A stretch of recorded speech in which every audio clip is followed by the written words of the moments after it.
All right, so welcome. It is another Hot Topic Tuesday. We have checking officially just to make sure April 2nd, and hopefully not everybody got fooled too much. And then there's that guy. Oh, you got by on it. Anyway, we got a great topic, and it is our pleasure to bring in the guy that knows everything and is responsible for everything, Chris Hendrix, with us today. And Chris and I have had this scheduled for about a month. And we started with just, let's do this as kind of a state of the market, a state of the company. And, you know, in the past couple of weeks with everything else going on, we recognized that we had to discuss a few other things. So, hey, Chris, I thought first off, I think it's great to just recognize what you've got posted behind you there. Why don't we start with that quick one?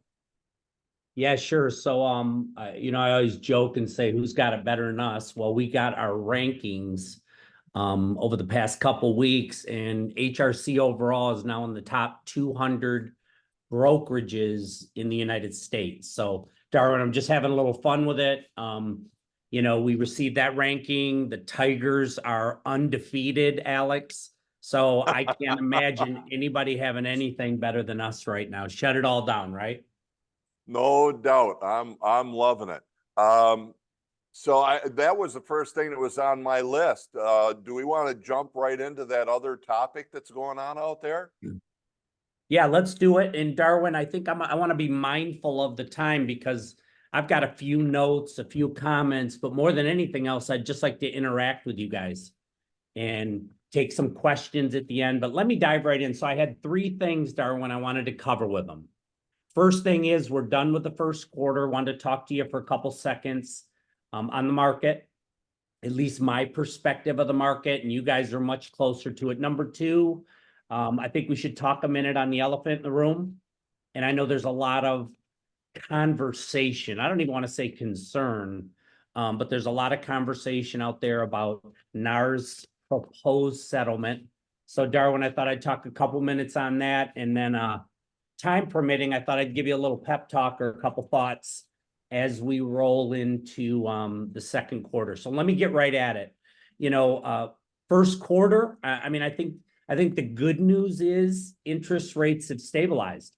And if Tony, I know I was texting you before the call. If anything, they've moved down below that 700 threshold as recent as last week. So I thought I heard that the average 30-year fixed with a point is 6.75, which if somebody asked me that 12 months ago, I probably would have grandfathered in a couple children as a fair swap to do it. So I think the stabilization, though, is more important to me than even the drop, because we went through as recently as 12 months ago the craziest escalation I think any of us have ever seen in interest rates. And I think it scared the heck out of the market. And it took us almost half a year to get back on any kind of rhythm. So the good news is I feel like rates have stabilized. And if anything, they've showed a downward trend. And I think we'd take it right at 6.75% and live with it forever.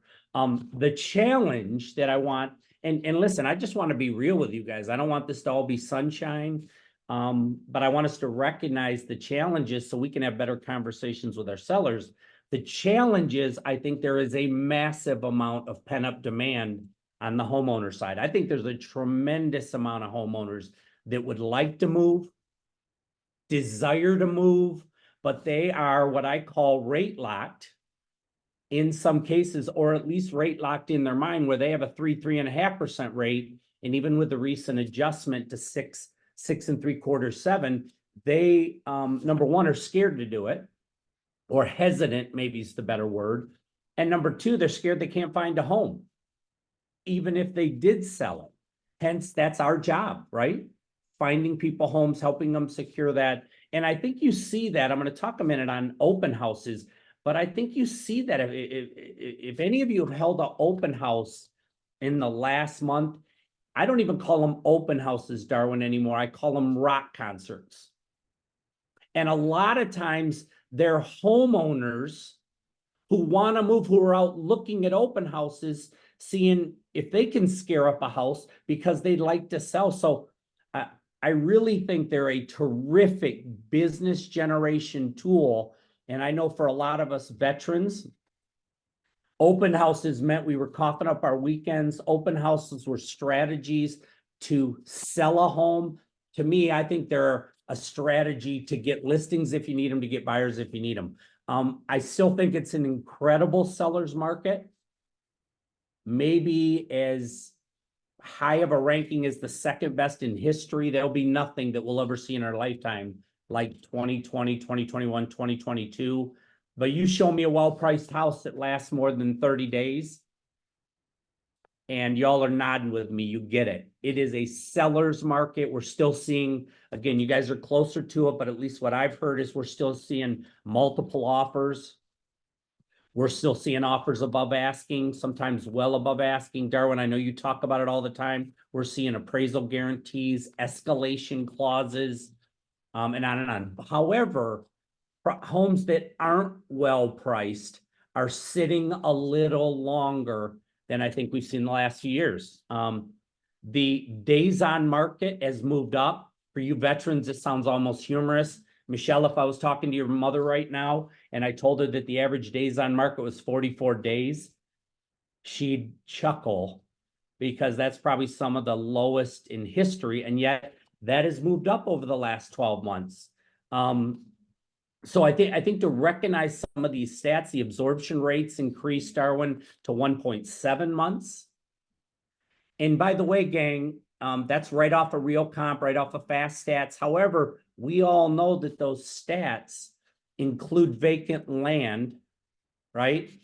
And we know that, not only does it include vacant land, but it includes high-end luxury homes, which might be sitting a little longer. So those are, I call them stats you got to know. They're stats for a barbecue. They're stats on the phone when you're handling objections. They're conversation pieces when somebody asks you how the market is. And then the last thing I would probably just talk in general terms is our business has been relatively flat for the first quarter, which when you're seeing the MLS drop sometimes 5, 7, 8% based on the area feels pretty good. But if you remember what the first quarter last year was like, it wasn't great. So I think to recognize that it's been kind of a floppy quarter. We've had some months and some offices that have been through the roof. In Candace, we've had some that have been through the floor. And so it's been kind of an up and down quarter. And for you, I know you all get this, but I want you to recognize that we know it's tough out there. Every deal's tough. Every negotiation's tough. I think that's a lost art with a lot of our competitive agents. And so, it's been a challenging first quarter. Tony, I know on the mortgage side, it's been a challenging first quarter. Here's the great thing, though. It's only a quarter, and we're in selling season. And we definitely saw the last few weeks of March picking up pretty significantly. So I think we're heading into selling season. And I think the best part about first quarter is second quarter, if you guys know what I mean. So let's talk a minute on the lawsuit. And Darwin, I could talk all day on this, but keep an eye on the time. And I know you've been talking about it with them. Last week's call, I think you had over 100 people on it. So I don't feel the need to go too deeply. I don't feel the need to get too technical. As everybody knows, NAR's proposed settlement, and hopefully you're catching some words I'm dropping as we go through this, their proposed settlement. Okay, that hasn't been officially announced. That hasn't been officially agreed to. We're looking at probably midsummer, gang, before we're going to see any changes. But the fact we're so proactive, the fact we're thinking about it, the fact that we're educating ourselves on it is just wonderful. But I think from a company perspective, I really felt necessary for me to hop on a call and kind of give you my thoughts, how the company's stance is on this with it. And so a couple things, and you're going to all chuckle at me, but I feel great about it. And you all are going to look at me cross-eyed going, you feel great about that? I feel great about the announcement. I feel great that every one of us are being released of any liabilities and claims in the future. I don't feel great about what they negotiated, but they don't call me when they're working on terms. So I feel great about it because there really weren't any major surprises. I think what I want to do is talk about it for a minute, and I want to reassure all of you and give you guys some confidence. So everybody knows, just nod with me subliminally. Everybody knows we didn't do anything wrong, right? And we haven't done anything wrong. We didn't do anything wrong. We will continue to not do anything wrong. And our parent company and NAR have not admitted any wrongdoing. I think the second thing that causes me to feel great, gang, is that we've been preparing you guys for this since Ignite. You know, the fact the NAR lawsuit came out 3 weeks ago and the media went wacko, right? There's going to be no commission offered anymore, no 6% offered more. James, you know, no seller can ever offer commission again. Heaven forbid the truth get in the way of a good news story, right? So we had to spend that first week to 10 days with the media losing their marbles on it before it started to settle down. And you're already seeing a lot of those people having to walk back their comments. But I feel like we're prepared. I know we're more prepared than any broker I know. And the reason is because the second Anywhere announced its proposed settlement, okay, which released us up, all of us in our brokerage and all of our, you know, Anywhere companies worldwide, certainly US wide, of all of the claims that are out there, all the copycat lawsuits, they protected us immediately. We started preparing. And if you guys remember, when Alex and I did that podcast and we had the handout, we introduced our new exclusive buyer agency contract that day. Everybody remember? So one of the things that is common not only in the Anywhere settlement, that by the way, you guys need to know that should be finished up next month. And then is named in the NAR lawsuit that all agents that are part of an MLS need to use a written exclusive buyer agency contract, being fully transparent, being fully disclosing commission. We've been using for what? 6 months almost. So we were way ahead of this. We were prepared well ahead of time. And yes, the shock of the recent news is scaring us a little, but we're prepared. You're prepared. Your managers are prepared. Darwin's been talking about it off and on for 6 months, and you have the tool to where now you can sit down, discuss commission, discuss that we get paid, whatever it is you're offering to that client, but let's say it's 3%, and that anything that the seller is willing to pay comes off of that commission. Everybody just nod with me that we've got that part. We know it. We're aware of it. It doesn't mean for 1 second that I think some of our veterans who haven't used buyer contracts for a minute now have to get used to it. And it has to be, I understand that. And that's the adjustment that we have to make. And hopefully we've made that already. So that was one that makes me feel really good. The second thing is Anywhere, our parent company, has led the way from the very beginning of everything. They settled this 6 months before NAR. And by the way, I like our settlement a lot better than NAR's in terms of financially, what we agreed to, and so on and so forth. So there's a side of me that wants to say, okay, NAR settlement protects us all as brokers and realtors, right? But so does Anywhere settlement. But here's the great thing for all of you. You're protected by 2 of them. Not just one, but NAR is protecting us and releasing us from any claims and lawsuits, and so is Anywhere. There are very few brokers out there that are prepared at the level we are. In fact, you guys, I think that alone is going to give us an opportunity in the future. I had a call from a broker as recently as a week and a half ago, a very good broker that is scared to death of this, that isn't prepared, and asked if we'd be open to letting them merge in with us. I think you're going to see agents leaving the business because of this, that aren't equipped, Alex, to sell their value or to talk about the services with confidence that we offer and defend what they do as a buyer's agent. So that's what makes me feel good. Let's talk about the settlement, what we know. here's a couple things that stood out to me. Really, the two things right now that stand out: written agreements for MLS participants working with buyers. That is language number one, bullet number one, that we have to have written agreements for MLS participants working with buyers. Now that sounds simple, right?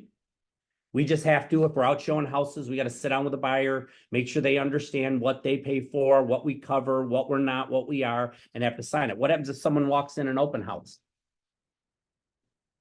You've got to be prepared to have that conversation. But here's the good thing: we're ahead of it. We've been using the new buyer agency contract, but we have to make sure that we're using it on every single transaction with every single buyer. The second thing is, and this is the big one that I think sent a chill to a lot of us, is that compensation or offers of compensation are proposed to be moved off the MLS.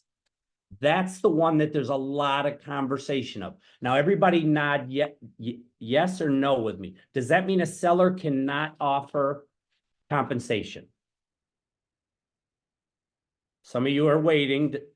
You got to nod one or the other. Does that mean a seller cannot? Okay, so everybody's crystal clear on that. That doesn't mean we're reducing our commissions, does it? That doesn't mean a seller can not offer compensation. What it means, right, is that they merely cannot, if this lawsuit goes through, which we'll find out midsummer, right? And then all the individual MLSs, Am I Real Source, RealComp, GMAR, ETAR, NOCBOR, the Midland Board, they're all going to have to decide what that means. But I will tell you, at the highest levels, there's a lot of discussion about, could it be put in seller concessions? So it might not be able to be in the co-broke commission section, but could it be in seller's concessions? We don't know the answer to that today, but there are a lot of conversations with it. However, it doesn't say anything about what we can or can't do on our own websites, right? Century21.com, ColdwellBanker.com, ColdwellBankerProfessionals.com, Century21TownCountry.com, SACMAR.com. We can do whatever we want. There is no agreement in Anywhere's or NAR's lawsuit settlements or their proposed settlements. It says, so I want you to know at my level and with all the brokers across the country, we're having those conversations. People are reading it cover to, end every single document with it, but in no place in there does it say any of those settlements. And by the way, if you're going out on, if you're going to work a FISBO tonight, you could have a commission agreement signed anyways, right?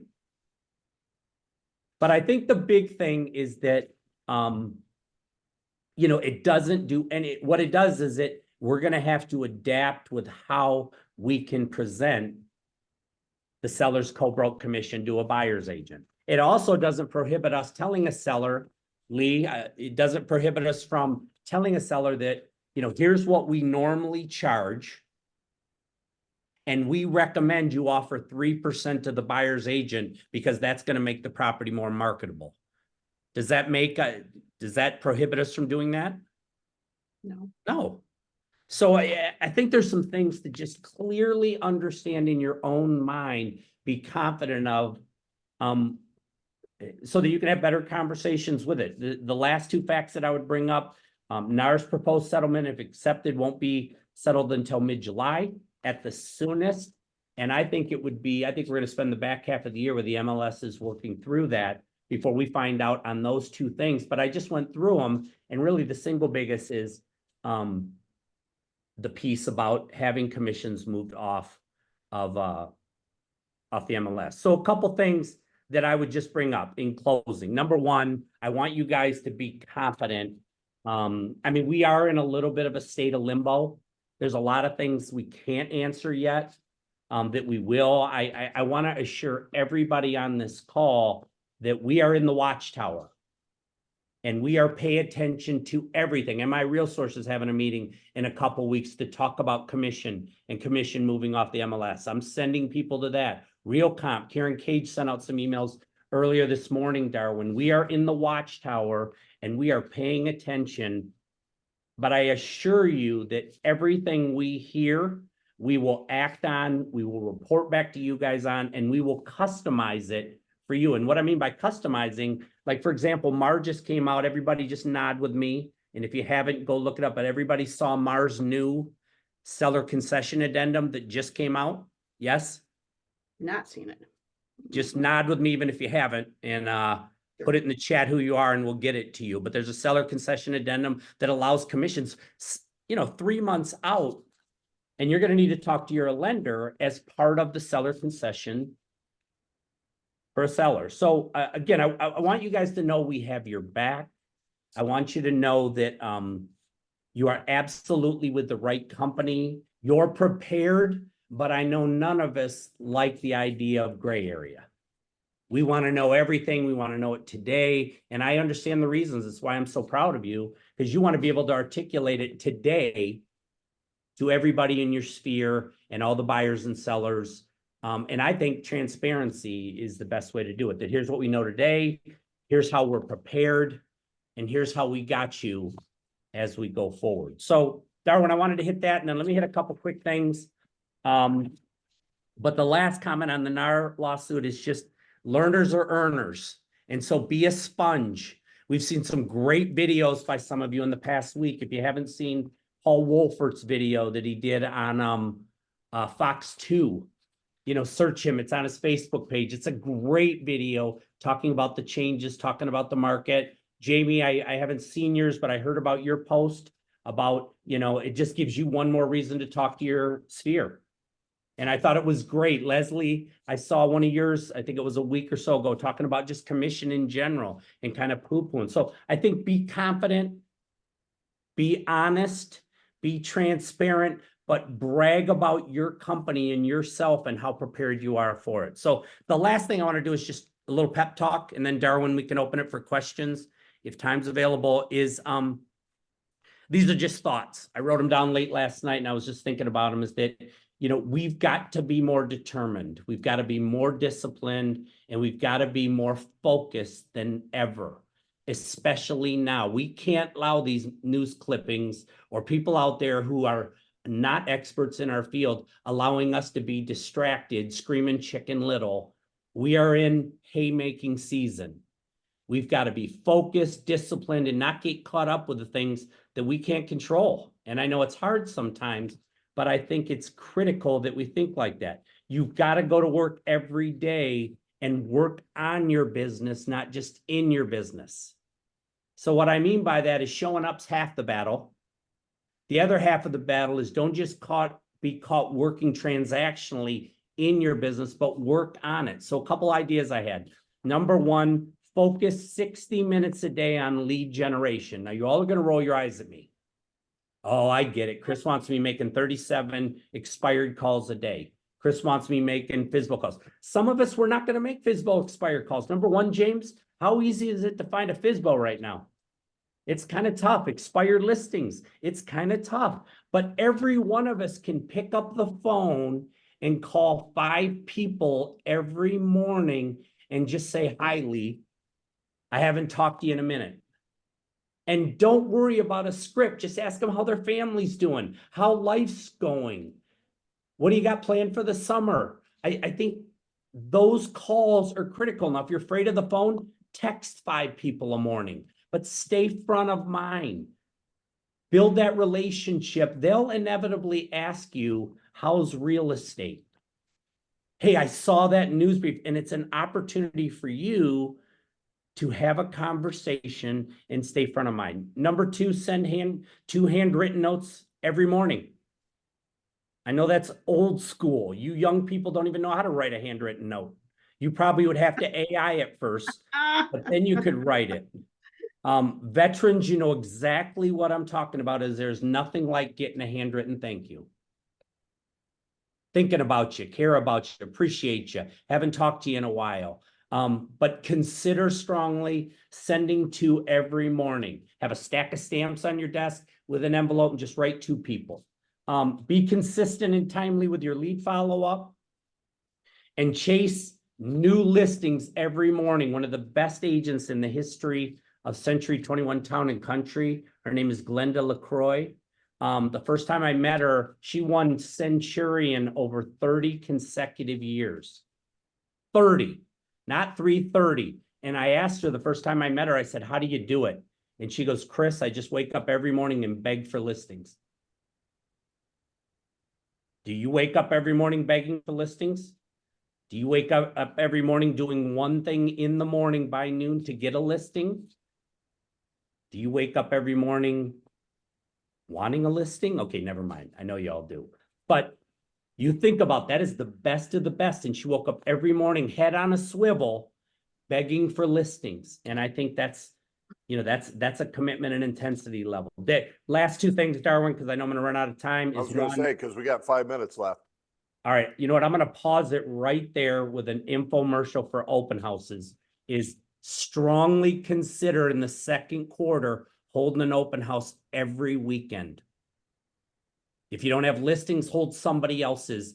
And I strongly encourage you to do that for everything I talked about at the beginning of the meeting with homeowners that want to move, desire to move, aren't convinced they can find a house, and they're out there looking at houses. I'm telling you, if it's not your open house, it's somebody else's. So that was a speed 25. It could have been 55. So let's open it up for some questions, and I'll stay on, Darwin, as long as you tell me. Okay. That sounds good. Hey, I'll let everybody know a couple of things regarding the seller concession. We had some trouble with everybody getting emails. So if you haven't got that, I will send that out again here this afternoon so that everybody has that. So look for it. If you don't get it, check with your manager. They do have them. Two, if you are part of RealComp and you get Remind Docs, they should be in your buyer and seller packages already. We're waiting for MI Real Source to get that uploaded into their system so that those can be part of your templates. But we'll get them out there so that you have it. If you don't get it, just check with your manager. Also know that that's out on the HRC Agent Development channel. If you have not been there before, matter of fact, I'll just include that link. So know that the HRC Agent Development channel has talked about many things regarding the lawsuit and settlement. So Chris, one of the things, are we changing our commission at all? That was one of the questions that have come up to me. Absolutely not. And Darwin, as you well know, even in our policy manuals, we've given suggested ranges. We've recommended commission ranges, but we've never dictated commission. That's always been an individual agent choice. And Alex knows this, based on your value and what you bring to the table and what your services are worth. So absolutely not. We are not changing it. We're not changing what we recommended. I think everybody on this call recommends that a seller pay 3% or more to a buyer's agent. And we certainly know we're worth every dime on the listing side. So absolutely not. Absolutely. And then here was another one that came up with that. Are we accepting the compensation offered by listing brokers? So that's, I actually think that gives us the ability, Darwin. So certainly we'll accept whatever we can get. And you're going to see brokers out there doing a lot of goofy stuff. There's one up near Lapeer, not to name names, but his game is he offers 1% or no commission. And you're going to have brokers, short-sighted, lazy brokers that are going to offer that stuff. Darwin, I don't know how we cannot accept 2.5. But we can certainly, with our buyer contract, explain to our buyer that they're responsible for 3%, which means they have to make up the difference, or they need to factor in their offer to get the other 0.5% based on your lender's approval, but getting 0.5% in seller concessions. So absolutely. Yeah. The key, guys, it just, with the way this is written now, if somebody's throwing 0 or 1, it allows us to go after what we've signed a contract for with the buyer. So that's a big one. Let's see. Carolyn just threw one into here, and guys, throw them out there. So to compete in my market, I can accommodate a seller who wants to pay 5%. If I am comfortable with that, I do not need permission to do so. Otherwise, do I have to go to my broker manager to get approval to accept less than 6% on a listing? All right. Can I pretend Charlie Brown's teacher just talked and I didn't hear that question really? So that's one of the, it's a great question. I think that's one of those questions that, you know, the reason we've had those ranges, at least those minimum levels, is it's a coaching opportunity, a teaching moment. I think, you know, for the foreseeable future, I think if someone's going to go below 6%, and by the way, I think you should get 7 or 8, but to compete, if you have to go below 6%, I'm going to need you to at least have a conversation with your manager to discuss, you know, the pros and cons of it, why you need to do it, and see if it's something that we can work around. Now, I would have no problem. I got to think this through, Darwin. I do not think I would have a problem if we charge 5% and you offered 2% to the selling man broker. But we need to talk about those kind of scenarios and think about those. So I'm not changing the policy manual because of this. I don't believe we need to change it.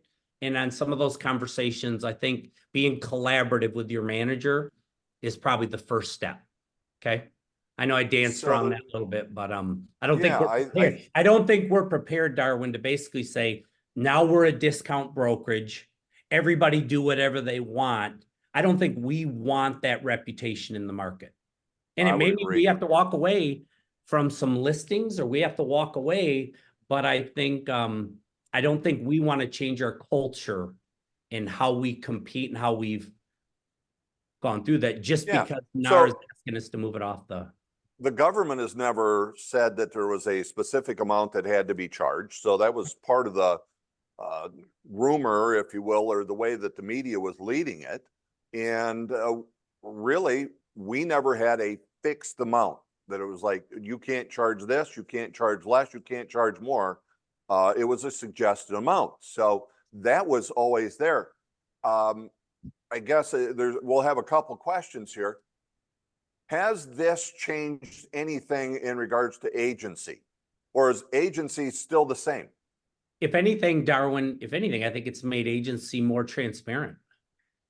I think it's going to make the better buyers agents better. I think it's going to make some of the mediocre buyers agents that frankly got us in a pickle by saying commission's free and it's not negotiable. In fact, it's mandatory and all these things. That's what the lawsuit, I mean, listen, there's a lot of things which are driving the lawsuit behind the scenes, but those two things alone, you know, the conversation that commission is mandatory and that, oh, if you're working with me as a buyer, your commission's free. Now, we never practiced that, but that's what led it to it. But Darwin, I think it's going to make the conversation more transparent. It may even in a roundabout way make the buyer's perception of working with us a little more prestigious than just, I don't pay you squat. You can show me 85 houses. And in fact, Darwin, I don't mean to drag it out, but I think we've got some good questions coming. But the state of Washington, actually, because of the lawsuits that popped out there, they've been under this kind of NAR lawsuit requirements a couple years ago. Their commission as a percentage of the selling price actually has gone up over the last 2 years because of it. Because now they're I believe that's going to happen. Yeah, because now we're not just going to have to accept some lame agent offering 1% or 1.5% or 2%. We can now have a little flexibility with that and get paid. So buyers gonna clearly know in advance that you are responsible to see that we get paid this amount. So if there's somebody offering 2, it's like, well, you gotta now figure out how you pay us that other 1%, and they know it in advance. Just a quick one. Problem is, we will have to call each listing agent, see what they will offer. I just want to throw out, remember that this only says that we cannot promote it on the MLS. There can be in the future a whole lot of places where it can still be promoted. And that's left to be figured out how we'll be able to do that, but it will be out there. Darwin, at a minimum, agents are going to be able to put it on their websites. Agents are going to be able to, I mean, NAR cannot dictate that. The DOJ cannot dictate that. We'll be able to put it on, I mean, believe me, Century 21 and Coldwell Banker, they are not members of NAR. They are fully prepared that if we have to, it'll be published on those sites and hence all the syndication sites. It will just be our local MLS with it. Yeah, So, there's a possibility we may be able to post it on showing time. I'm not going to say that's a guarantee because there is a tie to the MLS, but there's the potential it could show up there, and we could potentially amen. be able to promote that in that point. So we'll figure out all of where we're going to be able to put it. But this was really an attack to the MLS where it's you can't promote it there, but they also realized they couldn't stop us from putting it anywhere else. So let's see. Hope it is possible to have all the clauses templates uploaded into Transaction Desk different library. As far as I know, if there's anything specific to that, Ahmed, let me know if there's something that we're missing. We may have to get that in your library if it does not exist. But yeah, if you would let me know on that, Ahmed, we'll make sure, because there are a number of clauses that we do have available from the company perspective. And Darwin, is the new seller concession addendum, to the best of your knowledge, on Remind and Transaction Desk and Dotloop? Definitely in Remind. I believe that it is uploaded to Dotloop. Okay. And I believe we're still waiting for it Okay. to show up in MI Real Source. So again, the answer is yes. It may take us a little time, but if any of you, you're going to get it emailed, but if anybody cannot find it in Transaction Desk, in Remind, or in Dotloop, just let your manager know. Your manager will reach out to Darwin and Sherry, and we'll get it on there. But I believe it's pretty well populated, with the exception of MI Real Source, which I think you're just waiting on, right? Yeah. Okay. Yep. Yeah, by the way, this is a good point that somebody sent directly to me.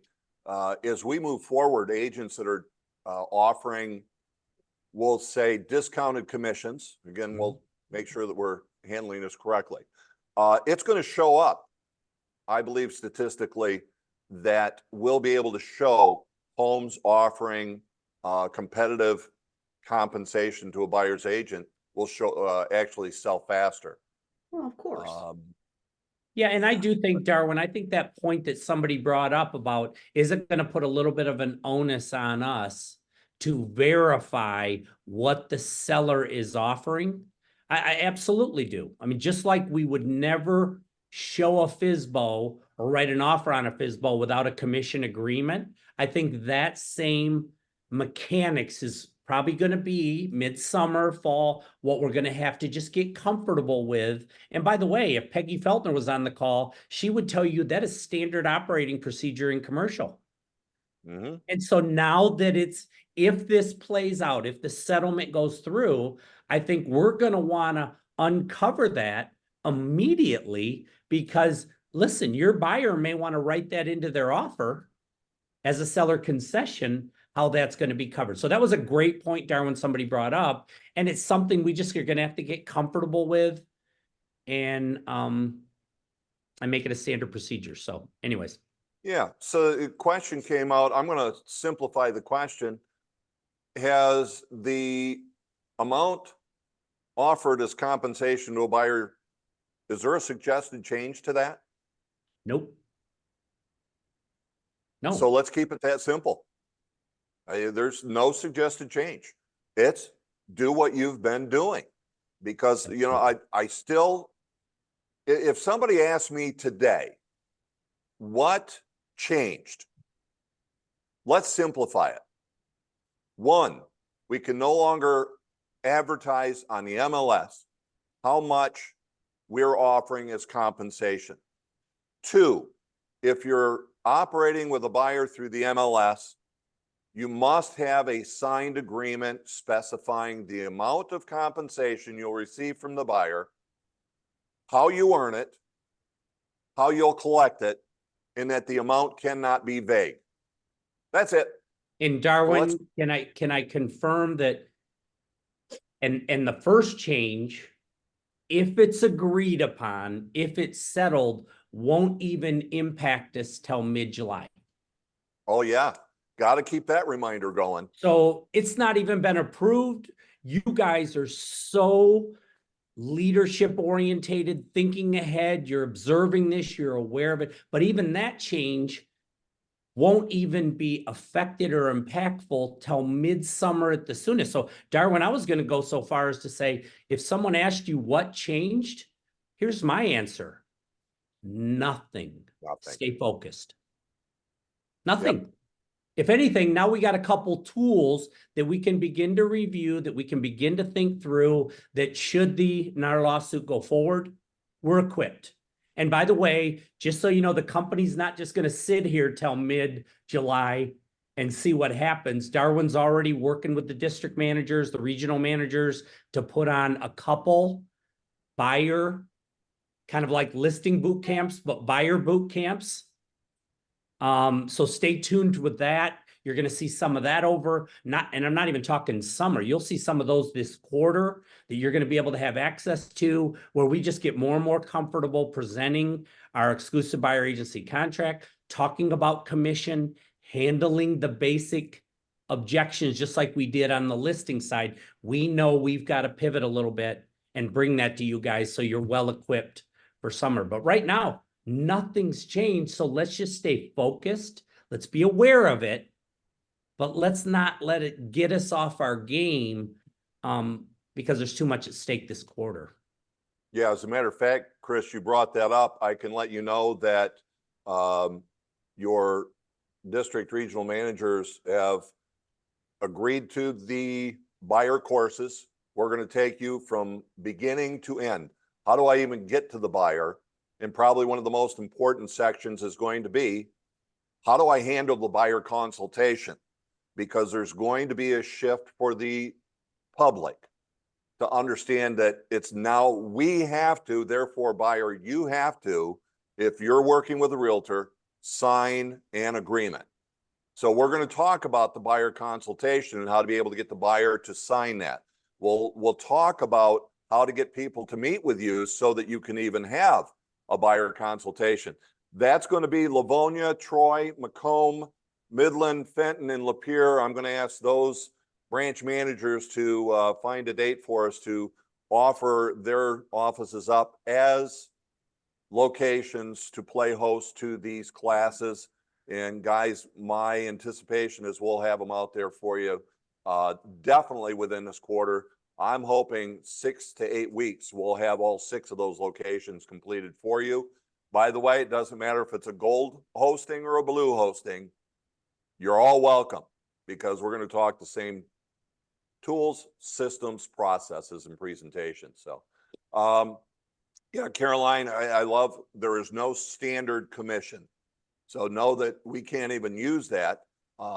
There's just suggested in what we need to do to be competitive and make sure that a seller's home is more marketable because of the amount of compensation that they're offered.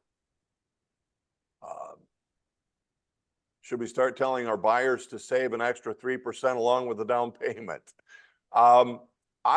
Chris, you want to hit that one? I've got an answer for it, but go ahead. I'll think about it for a sec. So guys, if all of us understand that nothing's changed at this minute, and this is what Chris has been emphasizing, this is not approved, and if it is approved, it's not until mid-July. So it's still offered. If agents and brokers are smart, that makes the home the most marketable. So if a buyer can't get it from the listing broker, if we can't be compensated through the listing broker, the other option is the same option that we've always had, which is the buyer makes it part of their offer, thus that seller concession. Tony, I think you want to jump in on that one. I couldn't find my unmute button. Yeah, that is absolutely something that can be covered in concessions. We're working on a cheat sheet that I should have, I'll just say by the end of this week, that just kind of outlines the current limitations on where seller concessions are, because it varies with program and with down payment. The signals that I'm getting are that the lending community is going to do little or nothing as far as changes go until the settlement is finalized. I mean, why would they? Why would we, I should say? There are ways where over and above concessions that you can finance the commission into the loan size. It doesn't take a unique program or a special lender to do it. You'll see that being marketed. I'm confident a lender is going to go to the social media and say, hey, guess what? We can help your buyer finance the commission. Well, everybody can. It's not a unique thing. So there's workarounds all along the way to this to make everybody whole and make it fair. I will put hand on Bible and say the problem is not the settlement, the potential settlement. The problem is the media's reaction to the potential settlement. I like that one. I like the way you put it, Tony. Absolutely.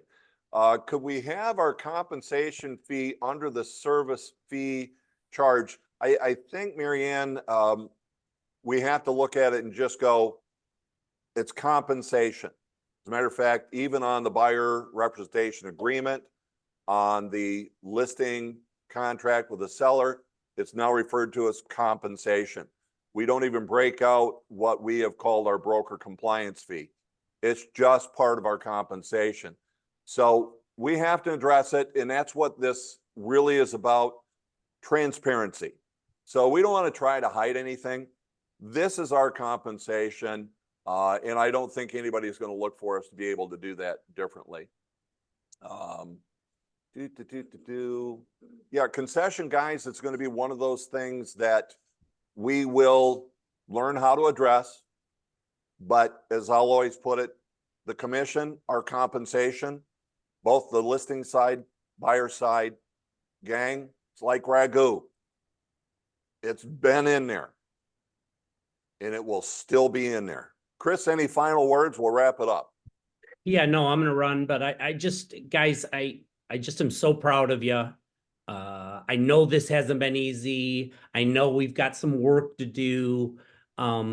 But just keep your head down. Don't get caught up in all the distractions, the outside noise, but keep your head on a swivel, and we will continue to bring everything and anything, including our vendors, our forms, and learning to you as we work towards midsummer. But let's let it not get in the way of us having a great quarter and hitting the goals we put in front of us. So thanks for letting me spend lunch with you. I wanted to hop on and say hi to everybody. So Darwin, I'll flip it back to you, but. Hey, gang, and I appreciate you all being on here today. I will let you know that we're well over 100 who've attended. We had 92 sign-ons. As you can see, there's a group there where Scott's at. We got a group here in Rochester, and I know there's groups that I can't even see on my screen. So here's what I need y'all to do. Keep getting educated. Share with everyone. If there's people that you know that aren't here today, tell them about it. Send everybody to the HRC Agent Development Channel. Get part of the Extraordinary Agents as far as our Facebook page. Join that. The information is out there from myself, from Chris. We're keeping everyone posted, the tools that are there. Education is going to be the key, that we build the skill, and we have that, we become unstoppable. So guys, keep being extraordinary agents, and we'll see you next Tuesday. Have a great one.